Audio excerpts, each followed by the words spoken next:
Allah yang diberkati Tuhan, bersyukur kepada Allah untuk semua kebaikan, kemurahan dan cintanya.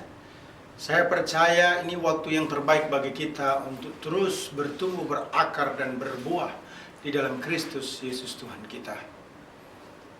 Bersama dengan saya, Pendeta Dr. Hanas DTH dalam program Reministry, kita akan merenungkan firman Allah yang sejuk, yang membuat kita semakin mengenal Allah dengan baik, yang membuat hidup kita semakin berbuah-buah di dalam Kristus Yesus Tuhan kita. Saya sudah menyampaikan khotbah di sesi pertama terkait bersyukur karena Tuhan dengan teks utama di Filipi 1 ayat 1-4 menekankan bersyukur karena Tuhan percayakan untuk melayani jemaat yang semakin bertambah-tambah. Ini merupakan suatu karya Allah yang luar biasa, yang tentunya memuliakan Tuhan. Bersyukur karena Tuhan percayakan untuk melayani jemaat dengan selalu menyebut nama-nama jemaat yang kita layani tersebut di dalam doa. Bersyukur karena Tuhan di sesi khotbah yang kedua ini terambil dari Filipi pasal 1 ayat yang ke-5 sampai dengan ayat yang ke-8. Firman Tuhan berkata demikian, "Aku mengucap syukur kepada Allahku karena persekutuanmu dalam berita Injil mulai dari hari pertama sampai sekarang ini. Akan hal ini aku yakin sepenuhnya, yaitu Ia yang memulai pekerjaan yang baik di antara kamu akan meneruskannya sampai pada akhirnya pada hari Kristus Yesus. Memang sudahlah sepatutnya aku berpikir demikian akan kamu semua, sebab kamu ada di dalam hatiku. Oleh karena kamu semua turut mendapat bagian dalam kasih karunia yang diberikan kepadaku, baik pada waktu aku dipenjarakan maupun pada waktu aku membela dan meneguhkan berita Injil. Sebab Allah adalah saksiku betapa aku dengan kasih mesra Kristus Yesus merindukan kamu sekalian." Umat Allah yang diberkati Tuhan, bersyukur karena Tuhan percayakan produktivitas persekutuan jemaat. Jadi di bagian kedua terkait dengan bersyukur karena Tuhan ini, kalau kita memperhatikan teks Filipi 1 ayat 5 sampai dengan ayat ke-8, penekanannya bersyukur karena Tuhan percayakan produktivitas persekutuan jemaat. Umat Allah yang diberkati Tuhan, menarik sekali. Ada kata-kata yang begitu kuat kalau kita perhatikan dalam Filipi 1 ayat yang ke-5, menjelaskan tentang produktivitas dari persekutuan jemaat itu. Dikatakan pada ayat yang ke-5, persekutuan dalam berita Injil. Pernyataan tersebut memberikan penguatan. Betul, harus bersyukur karena Tuhan percayakan produktivitas persekutuan jemaat. Filipi 1 ayat yang ke-5 menjelaskan, alasan mengucap syukur ialah karena umat Allah yang Tuhan percayakan untuk dilayani produktif dalam persekutuan jemaat. Artinya jemaat tersebut melakukan kerjasama yang baik untuk menyebarkan Injil. Koinonia yang diterjemahkan sebagai persekutuan artinya memiliki sesuatu yang sama.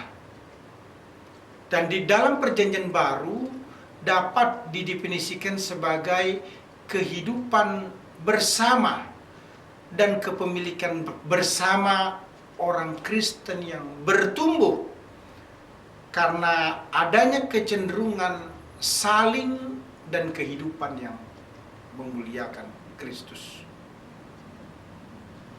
Keinginan untuk berbagi sudah merupakan ciri khas dari orang Filipi yang dibuktikan salah satunya melalui sumbangan yang diberikan kepada Paulus ketika berada di Tesalonika. Bisa kita lihat dalam Filipi 4 ayat yang ke-15. Kamu sendiri tahu juga, hai orang-orang Filipi, pada waktu aku baru mulai mengabarkan Injil, ketika aku berangkat dari Makedonia, tidak ada satu jemaat pun yang mengadakan perhitungan hutang dan piutang dengan aku selain daripada kamu. Jemaat yang dikasihi Tuhan, jemaat yang diberkati Tuhan. Ini menarik sekali. Filipi 1 ayat 6 menjelaskan keyakinan Paulus bahwa kemitraan mereka di dalam Injil akan berlanjut terus, berlandaskan pada kesetiaan Allah yang telah mengawali dan menyelesaikan dengan baik hingga akhir. Filipi 1 ayat yang ke-7 menyatakan adalah benar kalau Paulus berpikir bahwa jemaat Filipi produktif dalam pemberitaan Injil. Itu sebabnya jemaat tersebut ada di dalam hati Paulus. Ada ikatan kasih sayang antara jemaat Filipi dan Paulus. Dibuktikan dalam persahabatan yang baik, yakni ketika Paulus dipenjara maupun sebelum pengadilan. Jemaat Filipi dan Paulus telah ikut ambil bagian di dalam kasih karunia, yakni ikut menderita bagi Kristus. Itu merupakan suatu anugerah khusus dari Allah. Umat Allah yang diberkati Tuhan, menarik sekali. Kalau kita memperhatikan Filipi 1 ayat 8, bertuliskan, merindukan kamu sekalian. Hal tersebut mengungkapkan suatu ikatan kasih sayang, suatu bentuk kekeluargaan yang bersifat Kristiani yang begitu dalam. Ada kasih mesra yang dapat diartikan dalam bahasa Yunani plagnos, secara harafiah berarti jantung, paru-paru hati. Secara kiasan mengacu kepada perasaan kasih dan sayang yang bersumber dari dalam. Kasih sayang Paulus berasal dari Allah, sebab Kristus tinggal di dalam hati Paulus. Itu sebabnya Paulus bisa mengasihi jemaat Filipi. Bersyukur karena Tuhan percayakan produktivitas persekutuan jemaat yang ditunjukkan melalui pengalaman bersama Tuhan yang menolong secara ajaib. Mazmur 75 ayat 2 berkata, kami bersyukur kepadamu, ya Allah. Kami bersyukur dan orang-orang yang menyerukan namamu, menceritakan perbuatan-perbuatanmu yang ajaib. Bersyukur karena Tuhan percayakan produktivitas persekutuan jemaat yang ditunjukkan dengan hidup yang berkemenangan atas setiap masalah atau pergumulan. Mari kita perhatikan 1 Korintus 15 ayat yang ke-57 maksud saya, berkata, tetapi syukur kepada Allah yang telah memberikan kepada kita kemenangan oleh Yesus Kristus Tuhan kita. Yakub jatuh cinta pada Rahel pada pandangan pertama. Ia rela bekerja selama 7 tahun tanpa gaji kepada Laban, ayah Rahel, demi memperistri Rahel. Namun Laban menipunya, memberikan Lea sebagai istri Yakub. Maka Yakub mau bekerja tanpa gaji selama 7 tahun lagi untuk bisa memperistri Rahel.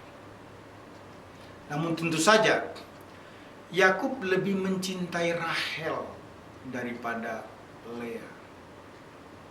Memang Rahel memiliki paras yang lebih cantik dan menarik daripada Lea, kakaknya. Alkitab mencatat, sekalipun Lea sudah melahirkan 3 anak laki-laki bagi Yakub, Yakub tetap lebih mencintai Rahel daripada Lea. Sebagai istri, Lea mengalami keadaan yang nelangsa, memilukan. Namun ketika ia melahirkan anak laki-laki yang keempat bagi Yakub, ia berkata, sekali ini aku bersyukur kepada Tuhan. Ia memberi nama anaknya Yehuda, dan dari keturunan Yehudalah lahir Yesus Kristus. Saat Lea mengubah sikap hatinya yang tadinya begitu nelangsa dan mengharapkan cinta Yakub menjadi sikap hati yang mengucap syukur, hasilnya sungguh luar biasa. Pengucapan syukur adalah suatu sikap hati yang menyebabkan timbulnya iman. Dan itu akan menyenangkan hati Allah yang akan membuat kita akan mendapatkan perkenanan Tuhan. Di samping itu, pengucapan syukur adalah kunci untuk memperoleh kemenangan atas segala situasi. Bagi jiwa kita, pengucapan syukur merupakan teknik ataupun cara untuk penyembuhan jiwa, untuk membuat kita bisa melihat kebaikan Tuhan, untuk melihat pertolongan Tuhan di tengah-tengah kesulitan.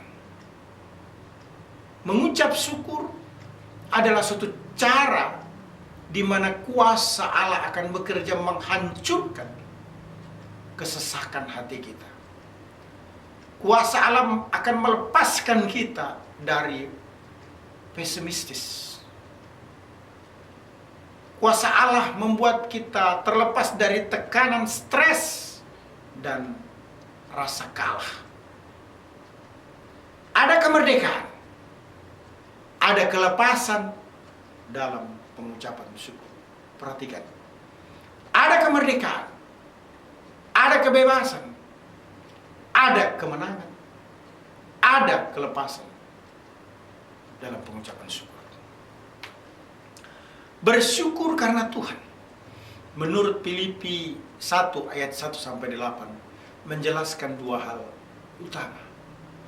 Pertama, bersyukur karena Tuhan percayakan untuk melayani jemaat Filipi pasal 1 ayat 1 sampai dengan ayat 4. Bersyukur karena Tuhan percayakan untuk melayani jemaat yang semakin bertambah-tambah, suatu karya Allah yang luar biasa, yang tentunya memuliakan Allah. Bersyukur karena Tuhan percayakan untuk melayani jemaat dengan selalu menyebut nama-nama jemaat yang kita layani di dalam doa. Yang kedua, bersyukur karena Tuhan percayakan produktivitas persekutuan jemaat. Dijelaskan dalam Filipi 1 ayat 5 sampai dengan ayat 8. Bersyukur karena Tuhan percayakan produktivitas persekutuan jemaat yang ditunjukkan melalui pengalaman bersama Tuhan yang menolong secara ajaib. Bersyukur karena Tuhan percayakan produktivitas persekutuan jemaat yang ditunjukkan dengan hidup yang berkemenangan atas setiap masalah atau pergumulan. Haleluya! Tuhan Yesus baik, memberkati kita semua. Immanuel. Amin.